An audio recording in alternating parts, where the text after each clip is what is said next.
Şimdi sizlere üzüm çalışması yapacağız. Üzüm çalışması yaparken öncelikli olarak 10 zincir çekelim. Çok büyük bir üzüm çalışmayacağım.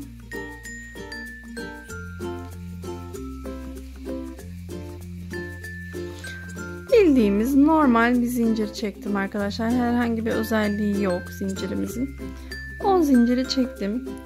Birinci zincirimle 10. zincirimi birleştirdim. Bir halka elde ettim. Bakın şöyle, şu şekilde bir halka elde ettim. Şimdi bu zincirimin üzerine sık iğne yaparak dolduracağım. Yani tığımın başına hiç iplik dolamadan ne kadar doldurabiliyorsam zincirimin üzerine alabildiğince dolduracağım arkadaşlar.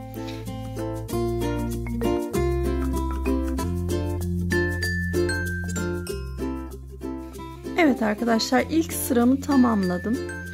İkinci sıramız için de tekrar sık iğne yapacağız. Bu sefer ilk sırada dolandığımız sık iğnenin üzerine yapacağız. Yalnız şöyle bir ayrıntı var. İlk sırada yaptığımız sık iğnenin üzerine birinin içerisine 2, birinin içerisine 1 batacağız. Neden öyle yapacağız? Üzerine dönüyoruz ya, yuvarlak bir etrafı dolanıyoruz. Eğer arada artırmalar yapmazsak o yuvarlağımız kapanır. Huni şekline dönüşür. Biz onu istemiyoruz. Bizim elimizde geniş bir çalışma olsun ki açık. Çünkü üzerine üzüm dolduracağız. Haydi bakalım, bu sırayı da böyle tamamlayalım.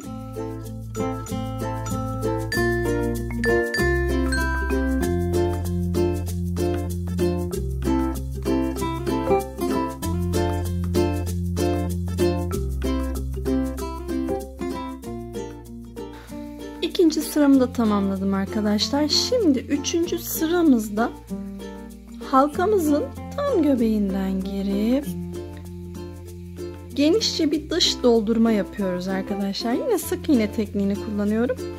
Fakat bu sefer alanım daha geniş. Göbekten alıyorum ilmeğimi. En üstte birleştiriyorum. Çok fazla bükülmesin. Dikkat edin, çok fazla sıkı yapmamaya gayret edin. Bunu da halkamızın tamamını dolduracak şekilde tamamlıyorum arkadaşlar. Evet arkadaşlar, bu dış çerçeveyi de tamamladım. Şöyle ilk ve son ilmeklerimi birbirine bağladım. Bakın şu an bizim düz yüzümüz burası. Bunu bu şekilde kullananlar da var ama biz üzerine rokoko düğümleri atacağız. Daha şık duracak. Nasıl çalışacağız arkadaşlar? Tığımızın en kalın noktasına, buradaki alanımı dolduracak kadar düz sarma yapacağım. Ne kadar doldurmalıyım? Tığımın kalın alanı dolana kadar doldursam yeterli gelecek. Bakalım kaç sayı olacak.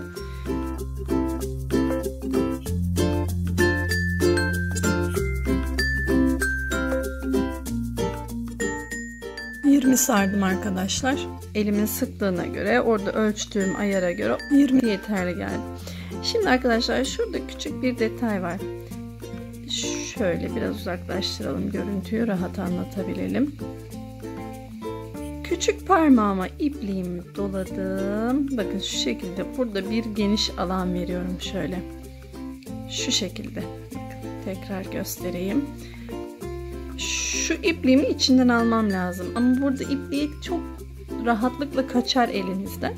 Tutmakta güçlük çekersiniz. Minicik bir püf noktada diyelim. İpliğimi şöyle küçük parmağımla aşağıya doğru çektim.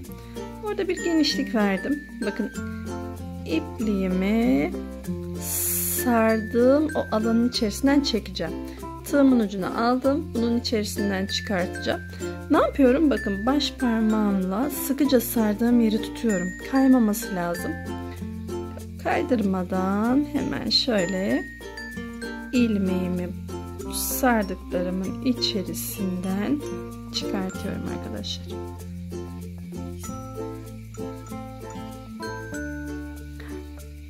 Çıkarttık. Şimdi arkadaşlar ne yapıyorum? İpliği hiç kaçırmadan, bakın o parmağımı almıştım ya, küçük parmağım. onunla beraber uzattım ipliğimin üzerine. Böyle görüntüyü biraz uzaklaştıralım. Rahat görün.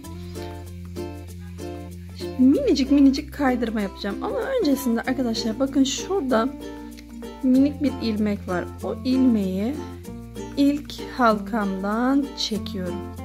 Çünkü oradaki ilmeği ufak tutmazsak burada ipliğimizi, rokokomuzu sıkıştırdıktan sonra küçültme şansımız hiç yok. Bakın dalgaları böyle ipliğimin üzerine yayarak bir miktar çekiyorum. Yığılmaya başladığı anda, burada iplerim yığılmaya başladığında tekrar oradaki dalgaları şu şekilde uzatmam lazım. Dikkat edin, ipliğin tam uç kısmı burada düğümlenir. Düğümlenirse açmakta zorlanırsınız. Ya sökmeniz ya kesmeniz gerekir. Onu düğümlendirmeden böyle ufaktan kaydırarak, bakın bayağı artık toparlandı. Küçük hareketlerle parmaklarınızın arasını şu şekilde çevirerek oradaki dalgalandırmayı eşit hale getirirseniz üzüm rokokolarınızın hepsi aynı boylarda olur. Bakın çekiyorum. Tekrar bir küçük hareketlendireyim orayı. Evet, şu an hepsini aynı boyda oldu. Bakın dip kısmında ilmeğim büyük kalmadı. O çok önemli. İlmeğiniz büyük kalmasın. Şimdi sargımı hazırladım. Bitti. Halkamın iç kısmından girerek ipliğimi aldım. Hemen şurada bir birleştirme yaptım. Çevirip bakıyoruz. Bakın rokokomuzun bir tanesi oldu. Şimdi buradaki alanım dolana kadar bu işlemi tamamlayacağız. Arkadaşlar ben 2 taneyi oluşturdum. Bir kere daha anlatayım. Benim buradaki alanım için 20 sargı yeterli geldi. Tekrardan başlayayım. Daha büyük çalışırsanız daha çok sarabilir. Daha küçük çalışırsanız daha az sarılabilir. Başlıyorum. 20 sargımı oluşturdum arkadaşlar. Burada ne demiştik? İpliğe bir hacim kazandırmam lazım. Çünkü buradaki sardığımın içerisinden uzunca bir ilmek çekeceğim. Şu şekilde küçük parmağınıza ipliği dolayarak aşağıya çekip ilmeği tığa atıyorum. Tuttum sardığım alanı. Sıkıca orayı tutarak ilmeğimi içerisinden çıkartıyorum arkadaşlar. Şu şekilde çıkardıktan sonra tığımda ilmeğimi sabitçe tutuyorum ki kaçmasın diye. Bakın burada çekerek şu sardığım sargıyı ipliğimin üzerine yaydırıyorum. Şu an yayıldı. İlk işlem olarak ipliği çekmiyorum geriye. Arkadaşlar bakın dip kısmında ilmeğimiz büyük kalıyor. O ilmeği minicik çekerek sıkıştırdım. Şuradaki ipliğim genişledi. O ipliğimi böyle üzerine dağıtıyorum öncelikli olarak. Dağıttıktan sonra bir miktar şuradaki ipliğimden çekiyorum. Çok hızlı çekmeyin arkadaşlar. Çok hızlı çekip birden tutturursanız ipliğin üzerindeki eşit dağılımları ayarlayamazsınız. Bazı yerde çok iplik kalır. Bazı yerde iplikler çok dar gelir, büzüşebilir. Açamazsınız. Bakın parmağımla böyle ufaktan döndürme hareketi yaparak iplerimi yerleştire gidiyorum. Ve ipliğin şu uç kısmı düğüm olur. Çünkü orada iplik bükülerek geri geliyor. Düğüm olacağı için o düğümü açamazsınız. Muhakkak bir eliniz orada olsun. Hep sizin kontrolünüzde olsun. Ufaktan böyle orada sürekli çekmeler yaparak ipliğinizi kaydırın.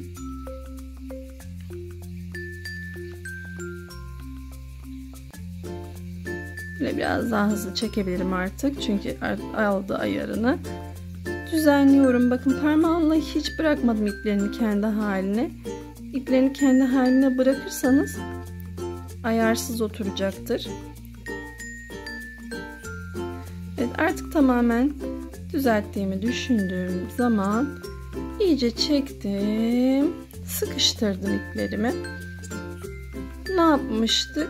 Hemen halkamın iç kısmından girerek sargımın ucundan ilmeğimi aldım. Dip kısmına getirdim ve birleştirdim ilmeğimi. Araya zincir çekmenize gerek yok. Hemen bir diğerine başlıyorsunuz.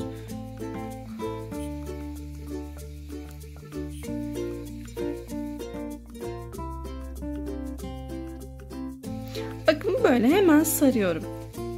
Her seferinde aynı işlemi yaparak devam ediyorum. Şöyle bakalım yüzünde oluşan işlemi. Gördüğünüz üzere arkadaşlar, bunlar birbirine yan yana geldikçe birbirini sıkıştırarak üzüm şeklini alacak.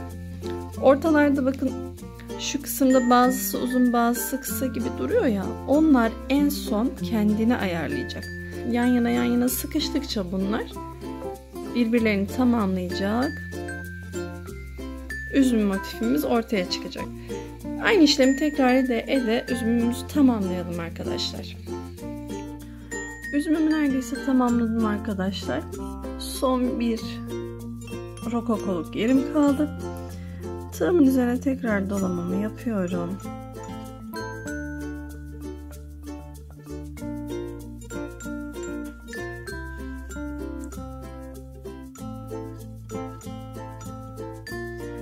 Arkadaşlar, tığıma dolamayı yaptıktan sonra ne demiştik? Küçük parmağımızı ipliğimize biraz hacim kazandıracağım. Şu şekilde ilmeğimi aldım. Sardığım sargıyı parmaklarımın arasına sıkıca tuttum. İpliğimi tığımdan kaçırmadan sargımın içinden çıkarttım. Çıkarttıktan sonra sardığım ipliği ilmeğimin üzerinde kaydırıyorum arkadaşlar. Ufak ufak kaydırıyorum. Öyle bir anda çekip bir anda ittirmeyeceğim. Çünkü şurada uç kısmında düğümlenme olur demiştik.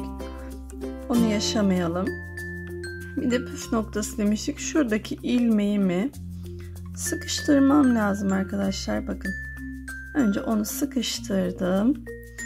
İyice sıkı olduğundan emin olduktan sonra oradaki uzun ipliğimi burgumun içerisine yediriyorum.